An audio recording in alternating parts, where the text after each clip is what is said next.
Salutare oameni dragi, bine v-am regăsit la un nou vlog pe acest canal.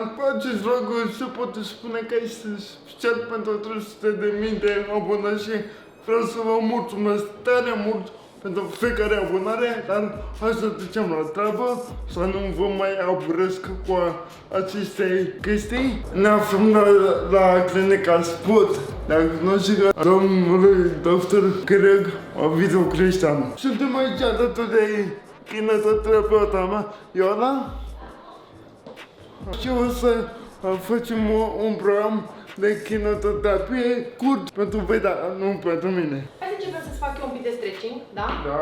3 minute, durează Da. 2-3 minute să arătăm ca ce facem Da. noi. Și așa nu ți-am ascultat și folosisem că facem mai mult. Da. Așa. Da, și acesta este încă o dată că încă fac kinetoterapie, am explicat de foarte multe ori pe fiecare video. Micule mea face kinetoterapie, da. Din păcate o să fac toată viața pentru că nu avem rezolvare la această chestie, dar eu mulțumesc Ioanei pentru că ea m-a ajutat cel mai mult în viața asta pe partea medicală. Deci e frumos. Cu plăcere. Bine, nu știu cum să ne descurcăm acum la mobilizări că... Facem puțin, știu că ești mai spastic. Ideea este, ceea ce poate nu mulți dintre voi știu, că Andrei, în perioadele în care muncește mai mult, cum a fost perioada asta recentă, devine mai spastic. Lucrează mai mult, își folosește mai mult mâinile, picioarele și nu numai fizic vorbind, ci pur și simplu încordarea mentală în care stai atunci când ai de rezolvat niște task-uri și de pus la punct niște lucruri, pe el, spre deosebire de noi pe care, mă rog, ne influențează doar, nu știu, ne dau dureri de cap, insomnii sau eu știu altceva, îi accentuează și spasticitatea. Și bineînțeles îmi folosesc eu mai mult mușchii, să-i deschid mai mult mâna și tot așa, suntem care pe care, așa ca să deschidem mâna lui spastică și să întindem piciorul. Eu glumesc cu el și spun că atunci când el e așa, eu fac mai mulți mușchi. Da. Mă rog, nu e neapărat cea mai plăcută metodă, dar are nevoie mai mult de stretching în perioadele acestea din acest motiv. Tot la capitolul ăsta al spasticității îi dăunează și căldura, însă acum nu e cazul și atunci pe timp de vară și în perioadele foarte obositoare obținem acest gen de mână foarte încordată care cu greu se lasă convinsă să fie mobilizată, dar cu răbdare reușim să facem și asta. Cu răbdare din partea mea și un pic de rezistență din partea lui, pentru că uneori e cam dureros ceea ce facem și mult timp am avut parte de asta în palm, adică niște răni date fix de spasticitatea despre care vorbesc și care nu sunt ușor de îndurat. Mulți dintre voi poate că la o zgârietură suferiți 3 zile. Uite că el stă cu rănile astea în palmă și face și exerciții, ceea ce este de lăudat. Cam genul ăsta de întinderi le facem și uite, treptat mâna începe să se mai relaxeze. O să trecem și pe picior, deși ne lucrăm mult mai mult și programul lui de kineto durează ceva. Nu ne limităm la 50 de minute, lucrează mult mai mult de atât. Dar o să vă arătăm așa, în mare parte, ceea ce lucrăm noi, pentru că ar dura foarte mult să vi le arătăm pe toate și toate tehnicile pe care le folosim. Da? La fel, același lucru și pe picior. E destul de dificil de lucrat, nu din cauza lui neapărat, ci din cauza faptului că avem parte de o accentuare a spasticității care îmi solicită mie destul de mult fizicul și lui rezistența la durere. Să-l doi pe stângul, te rog. Așa. Și întindem ușor, cât poate el să suporte. Aceste tehnici le repetăm, nu știu, de 10, 20, 30 de ori, depinde câte avem nevoie. De multe ori zic, uite, de-abia acum, după un sfert de oră, fiindcă începe să se relaxeze piciorul, să se relaxeze talpa. Nu pornim întotdeauna cu stretching-ul ăsta. Andrei, hai sus, okay. Să facem și 2-3 exerciții de stretching la palier. De multe ori, adică de cele mai multe ori, programul de kineto începe cu stretching-ul lui activ, cel care îl ajută pe el să-și întindă mușchii și să-și amelioreze puțin postura, care e semi-praf după un live de seara. Asta ca o paranteză, da. Putem să scăpăm de aceste Da, și dacă ați observat, că atunci când a fost artist, poate n-am vorbit deloc. De ce n-am vorbit? Pentru că atunci când vorbesc, mă fac mai spăstic fără să vreau. Și inclusiv situația. Inca, mă rog. Și înroșesc antebrațul. Ai uitat să spui. Hercule. Woman Hercules, eu sunt aia. Adică hai să facem un pic de stretching pe boss. Poate mă știți de acest gen de pernă de echilibru, de pe la sele de fitness. Uite, noi așa îl folosim pentru Andrei, un picior sus și unul în spate și faci ușor fandare. Știi că ideea asta e bossul lui, eu. Asta e bossul. Când suntem în sală, ăsta e bossul. Ok, stai puțin, un picior în spate, Andrei, nu cu ambele. Bine. Așa. Și faci fandare ușor în față. Îl îndoi, te lași pe cel din față și cel din spate rămâne întins. Întins. Ok. Întinsul întinsului, ăla e. Așa. Bravo. Ce tare, băieți! Verde e diesel, hai.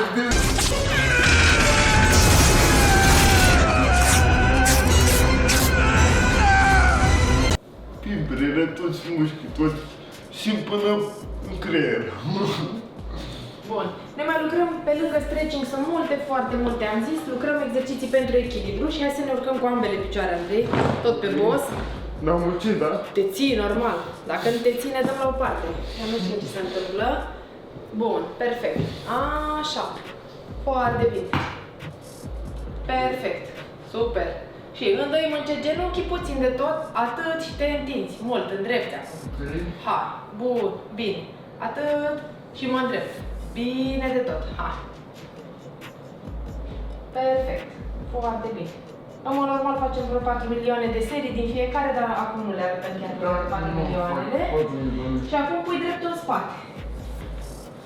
Așa, bun. Și te lași pe stângul în față, așa.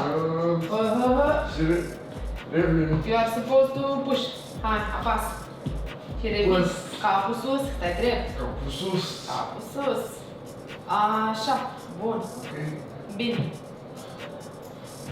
Bun. Întinzi. Bun. Perfect fost. E perfect, da? Da? Bine. Ok. Foarte bine. E și acum. Hai să facem și pe cel mai drăguț dintre ele. Not. Deci ca idee de ființă, dată când am exercițiul drăguț, mi-e frică. Da, e o chestie general valabilă. Când zic că e ultimul exercițiu, e clar că mai urmează 3. Da? Când zic că e ultima serie dintr-unul din ele, dar mai urmează încă 5, puțin diferite, dar aproape la fel. Și uite așa, deci trebuie să te ții, mai știi pe ăsta? Hai că l-am mai făcut de ceva timp. Nu să nu L-am știu. exersat noi cândva. Îl știu că Îl e- știi, da? Bun, stai să mut mai sus, că tu ai o înălțime normală. Exercițiul meu preferat, dacă știi văzut? cum zic. Asta am zis și eu. Eu am o înălțime minusculă, tu ai o înălțime de om normal. Hai! Ținem aici. Ca idee să știți că la noi în clinică, și o să vă plimbați un pic cu Andrei mai târziu, se face și examenul pentru sportivi. Vizita medicală pentru copiii sau adolescenții, adulții care fac sport de performanță. De fiecare dată când mergem pe sus și trecem prin dreptul celor care fac vizita medicală, nu există dată să nu ne întâlnim cu cel puțin 2-3 puști care fie îl abordează pe Andrei. Oh, Micu, uite, Micu, ce faci, Micule? Da, așa. Fie îi auzim în urma noastră, îi rămân așa, fețele alea hipnotizat, trecem și îi auzim în urma noastră, stai, Micu, uite. Eu mă mai tot cu el și le zic, da, ele. Și toți se... Oh, Micu, Da, da, da, exact, exact. Ok. Bun, foarte frumos. Bravo. Știu că e preferatul tău ăsta. Da, știu. Da, ăsta e. Bun, perfect. Din categoria asta facem vreo 30-50 de repetări, câte? Da, nu știu, eu câte nu se pot? le fac. Ar trebui, da? Fă-le tu, da. Eu mă retrag aici. Bun. Hai să trecem și cu spa. Opa! Stai cu noi? Stau. Hop. Am făcut asta pentru floare. Ah. Nu, chiar m-am pus cât de mult. Eu am niște antecedente cu tine când am urcat pe partea patului și ai coborât pe partea altă. Aoleu. Așa că nu-mi da panică. Scurt story, mă duc la spate foarte rău și am zis să facă eu n-am puțin să zice în spate, m-am pus, tata m-a pus pe pat, buc, jos, Bum! Am căzut pe partea altă. Noi ca niște prieteni adevărați, eu și colegul meu Alexandru, mai întâi am râs și apoi l-am ajutat. Că așa fac prietenii adevărați, mai întâi râd de tine și pe aia te ajută. Hai pe spate. Așa că am avut ceva... Da. mai Și după aia nu mai am într-o După așa reparăm noi durere de spate, mai dăm un brânciom, mai folosim o bâtă, mai speriem. Bun, Andrei. Da. Îndoim genunchii, te împingi cu bazinul în spate, așa stai drept, bun, perfect. Pe expir, că noi respiram într-o vreme, acum nu mai facem asta, nu? Așa, nu te aplici. Umeri în spate, stai mai drept.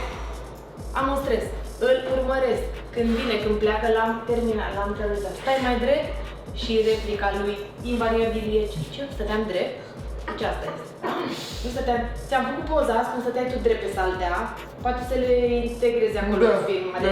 Băi, îi spuneți voi acum, puneți papusul și spuneți aici, nu stăteam drept. I-am făcut poză. A zis, eu ce nu stau drept? Te rog, zic, nu te mișca, dar pe loc ce-am mișcat un pic mâna, e ok. Era ca o frunză picată din copac, într-o parte așa diagonală. Nu, că ne pun poza. Ne pui poză. Foarte, perfect. Hai, stai drept.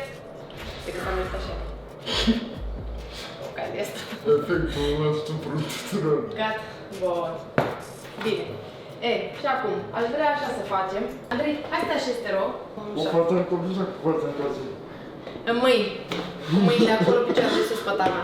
Măcar din partea stângă, te ajut eu cu dreapta. Bun. Și întindem pe rând. Câte un picior, cât ne lasă. E ok? Da, e foarte ok. Bun, bine. Ești încântat. Bun. Da, maxim. Hai să le arătăm cum lucrăm noi, când lucrăm la el, așa. întindem. Bun. Așa. Bun. Și întinzi. Se simte pe un pic de rezistență? Puțină, nu? Nu prea. Nu prea. Hai, întinde bine, bine, bine. Ok. De multe ori nu lucrăm exerciții de forță, cu greutăți mari, pentru că cele mai multe dintre ele îi cresc spasticitatea. Și atunci încercăm să lucrăm pe postură, pe exerciții care să-l îndrepte, să-l ajute să aibă o mobilitate mai bună și în special să nu se degradeze echilibru și tot ce înseamnă coordonare și postură. Ok. Bun. Hai să încercăm și cu dreptul. Și acum și cu dreptul, dar la dreptul... Cu dreptul merge greu. E greu. Cu dreptul e greu, dar nu nimic, că ne mai ajutăm și noi. Atât. Și coborâm. Vârful tău e foarte bun, nu văd ce problemă ai. Da? Da. Poți să-l pui pe OLX, faci bani pe el. Hai. Da. Întinde. Așa, bravo. De idee bună. Dacă mă și avans, e și mai bine. Ce spui? Dacă se amânează, e și mai bine. Și mai bine, nu? Promite că îndreptăm mai mult alba dacă va vorbi. Da. Bun. Perfect. Ok. Ne aflăm într-una din sălile clinicii noastre în care facem tratamente. Aici este sala unde domnul doctor Chiriac face infiltrații ghidate ecografic și are o mână foarte bună pentru asta și de aceea are și foarte mulți pacienți. Aici colegele mele într-o sală alăturată fac fizioterapie, tot ce înseamnă curenții de toate tipurile. Vedere se descurcă foarte bine. Avem destul de multe aparate. Hai cu mine. Hai, poți să intri un pic. Așa. Fetele își fac treaba. Fiecare pacient beneficiază de tratamentul personalizat pe care domnul doctor îl recomandă. De aceea facem și programări în mod special pentru ca fiecare pacient să beneficieze de maximul de terapie pe care noi putem să-l oferim.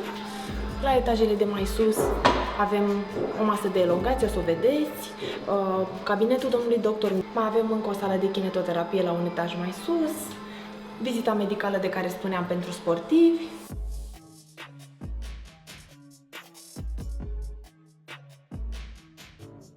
Ne aflăm la parter. Aici se află încă una dintre sălile de consultații și în care domnul doctor face infiltrațiile ghidate, bineînțeles, cum am zis, de un ecograf. Face tot ceea ce înseamnă o parte de tratamente articulare, musculare, evaluarea pacienților, recomandă fizioterapie, kinetoterapie, masaj în funcție de ce are fiecare pacient nevoie. Aici mai este o sală, de fapt sunt două legate între ele, unde pacienții beneficiază de perfuzii, dacă au nevoie de tratamente perfuzabile pe o durată mai mare, 2, 3, 4 zile. și atunci ei cumva au parte de acest tratament îndelungat, dacă domnul doctor îl consideră potrivit pentru ei. Iar la etajul 1 ne vom întoarce la sala noastră de kineto. Avem o sală mai mare de kineto, vom merge și acolo să filmăm puțin, pentru că e sala în care de cele mai multe ori lucrez cu Andrei. Eu avem mai mulți pacienți în același timp, ne e greu să ne încadrăm într-o sală foarte mică. Și vom merge la etaj. Ne aflăm în prima sală în care am lucrat cu Andrei în această clinică. La momentul acela lucram acolo cu salteaua, puneam undeva salteaua și eram 3, 4, 5 oameni aici în același timp, de multe ori, cu mine cu tot. Acum aici se află o masă de elongație, Acuspina se numește, și face o treabă excelentă pentru elongație, indiferent de zona la care se fac, cervical, lombar. La vremea la care lucram aici cu Andrei mai era și un pat, ne descurcam cu spațiul acesta. Acum are altă destinație spațiu, însă recunosc că de fiecare dată când intru aici sunt nostalgică. Oglinda a rămas, spalierul a rămas, cine știe când ne va mai trebui, dar nici acum nu vine să cred că ne descurcam într-un spațiu atât de mic și făceam o grămadă de exerciții, ca și acum, dar ne-am făcut și noi mai mari și ne-am extins în altă sală. Da, când vreau să mă simt, vorbiți doar de mine, când vreau să mă simt că doar tânăr vin aici. Asta e foarte greu de făcut, dar poți încerca, cine știe. Adică să te simți tânăr, da. Mai greu. Că deja mă simt eu, deja mă doare spatele, mă doare genunchii. Vârsta. Da. Păi, băieți, să ajut să am greutatea, deci dacă vreau să pui, nu cred că atâtați-mă, băi. Avem chiar două, mai e unul pe acolo. Îmi trebuie mie unul și lui unul. Depinde cât de grea e ziua. Asta e unul dintre exercițiile de forță pe care le facem uneori. Da. Nu le facem pe aceleași în fiecare zi, mai schimbăm și noi exercițiile în funcție de cum mi se pare mie, că se simte el, cum se descurcă, dacă e mai spastic, dacă e mai obosit. Mă rog, după festivaluri e... Nu mai mă duc. După festivaluri este lemne. Adică și cum e lemn s-a întins și nu se mai mișcă. Exact așa este și el. Și atunci, na, e mai dărâmat așa un pic. Da, în fiecare an îmi spune că nu mai merge la sac. În fiecare an. Și eu îl cred și zic ok, am scăpat. O săptămână după festival în care el mi-a arătat filmuleț,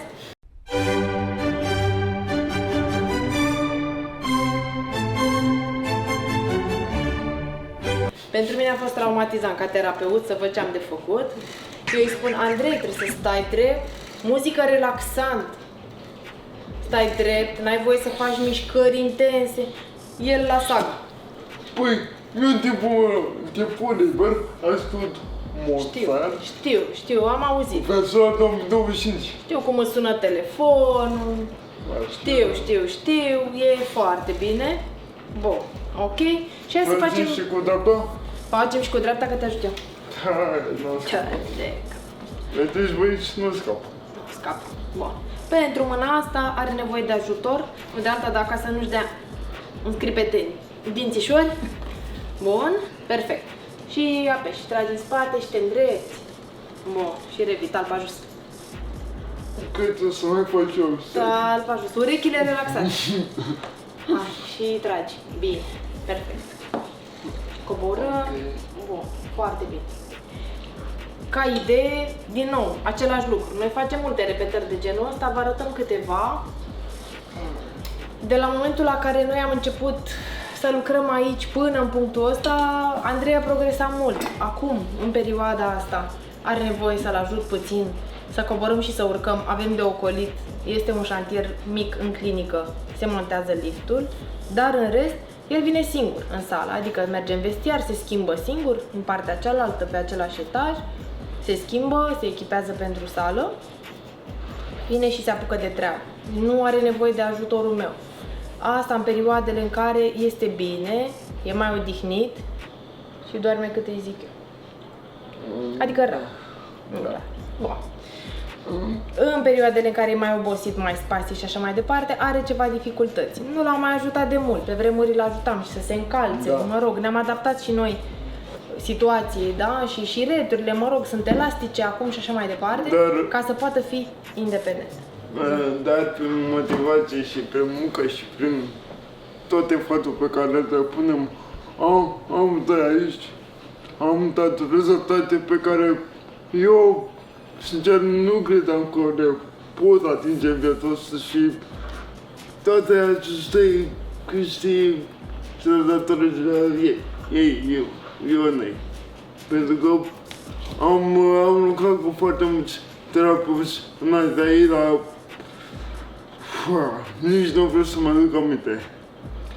Mai este ceva, Andrei, ce vreau neapărat să se știe, e foarte important și pentru mine și pentru tot ce se întâmplă aici în clinică, și anume că în această clinică toată lumea îl ajută pe Andrei, adică toți participă, nu numai eu.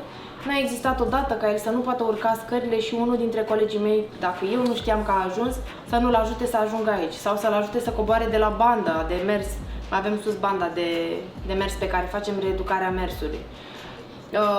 Nu există om care să nu îl ajute, indiferent în ce situație se află. Așa că eu sunt parte dintr-o mare echipă aici și singură n-aș putea să fac atât de multe lucruri pentru el, având în vedere că stă atât de mult la sală și atenția mea e împărțită în multe locuri.